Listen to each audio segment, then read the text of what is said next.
Hello, my name is Joe Wynn, also known as Kid Lat.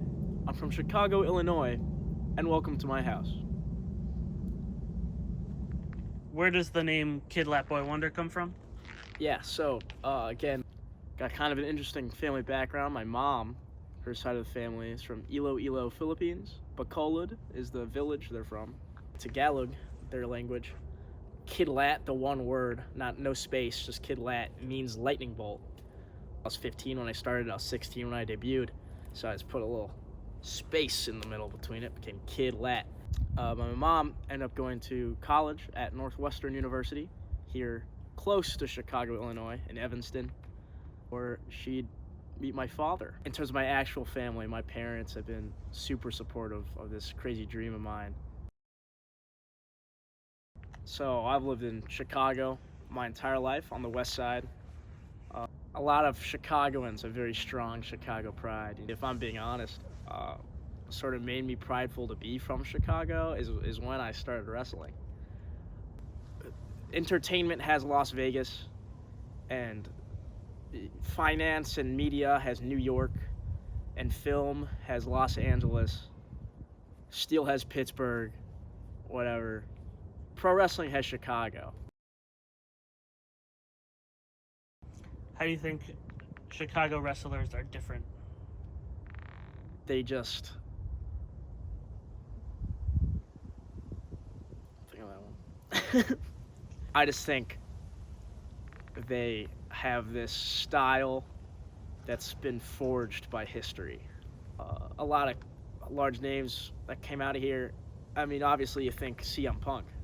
Um, as growing up, just as a wrestling fan, you sort of have an idol worship to those kinds of guys, because those are your hometown heroes. You know, cheering for guys like Punk and guys like Ali. That was like cheering for the Cubs or cheering for the Bears. I was always a fan. Something my dad had me grow up watching. Just on a trip, and my dad was sort of just scrolling through the channels, and he stumbled upon an episode of SmackDown where it was Team Hell No, Daniel Bryan and Kane versus CM Punk and Sheamus, and then I was just sort of hooked from there. Obviously, as a kid, everyone wants to become a wrestler. You know, that's always the dream you have in mind. But as you grow up, as many do, I started to lose interest. You know, it didn't seem cool to me, and I decided, one day I was just gonna try out wrestling training, because I had nothing else to do. But then things just sort of took off. I've had the opportunity to get consistent work in the Midwest, a lot of consistent work at Wisconsin. So John Bullard is the owner of Fantastic League of Wrestling, based out of Indiana, but headquartered worldwide. He's a promoter first, but he was a worker in his time as well. But what's special about John is he has this special interest in the international styles of wrestling. I started working for Fantastic League of Wrestling last summer after reconnecting with John. And since then, it's been a greater service to my career than maybe even almost any other place. John had a specialization in working with guys like me, smaller guys, cruiserweights, as you call them. Because cruiserweights generally wrestle a more internationally based style. There's a lot of luchador influence with the way smaller guys generally work. After that day of meeting, he instantly DM'd me, getting to know me, what my goals were. And he sent me this poster for a seminar that was for Skida and Atomico. And that's where all the stuff with All Star started. So had I never met John, I wouldn't have even came across All Star. When was the first time you met Atomico? It was that seminar that John told me about, but Atomico really sort of saw me, and again, it could have just been seeing another little guy who had a lot of room to grow, but he saw something enough for him to sort of take me under his wing. Very stout in his beliefs. He's a very old school luchador trainer.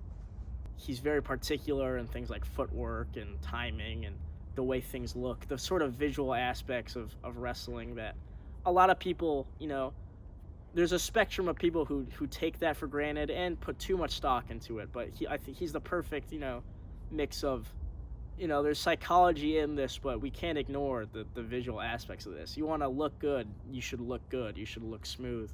And if you want to look good and you're in Chicago, then there's no other guy to go to than Atomico, and he's developed that reputation now.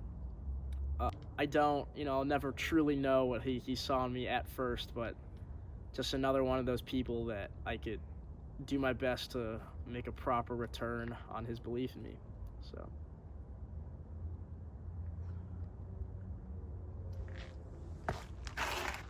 Probably this one storyline I've been the most proud of in my career was with this guy Josh Price. It was Kid Lat and the Big Guy. For the first year or so at Frontline, again, just I didn't really have much direction until we eventually did the show where we had a tag team randomizer tournament, and I got paired with Josh Price. Now, Josh Price, for the initial first couple of years of Frontline as a company, was their big bad, their Roman Reigns, their Brock Lesnar, just this absolute wrecker. In fact, that's what he's called. He's called the Minnesota Wrecker, Josh Price. He was one of their first ever world heavyweight champions, and he was the world champion or the heavyweight champion up until he broke his neck a couple of years back. And he eventually did make his return. It was met with nothing but excitement, and people really, truly excited to see Josh Price back. As I was paired with Josh Price for the tag randomizer tournament, which is funny because if you just look at it from an objective standpoint, the roles we have here, we have Josh Price, who is formerly the villain of Frontline Pro, the big heel, just the final boss of sorts, and me, who at the time, just an absolute no-name kid. When I first got here, really the only thing I wanted to do as a character of Kid Lat was to make friends. Does not like comedy stuff, as I often do comedy stuff. A lot of our time together was me trying to thaw his frozen heart. But as serious as he is, the first night we tagged in that tag randomizer tournament was kind of magic. Because we did the first match. We were out there right before our first match, and the music stops working. Something goes wrong with the speaker, and we have no music to come out to, and me and Josh are about to come out, but there's this hold up, and right before we go out, Josh turns to me, again, serious individual, and he turns to me and he goes, "Hey, do you want to just sing our theme music?"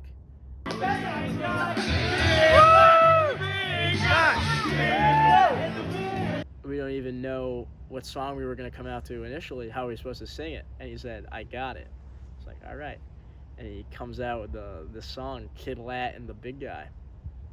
And this heel, this big bad that everyone hated 2 years ago, had the whole crowd just waving their hands, and I was just following him mindlessly. And it was just super over. And, we ended up going to the semifinals of that tournament. And Ben McCoy just loved it so much, this cold-hearted villain, former villain who just returned, and just his little no-name sidekick, just trying to be his best friend. He just loved it so much that he kept it around. It was this thing of just the most serious dude you could see just slowly becoming human. What are your next goals moving forward? Making it is different for everyone in wrestling. For most people, it's contract. For me, I wouldn't mind that either by any means. Obviously, everybody wants to make a lot of good money doing this. But I mentioned that Japan trip before, and I think really what I want out of this business is to use this business to sort of see the world. I'd like to track success by the distance traveled. I want to wrestle in the Philippines. That'd be awesome. I want to go to other places in South America. Puerto Rico, obviously, I'd love to check out Espiritu Pro. And there's even places in the U.S. that I haven't checked out yet,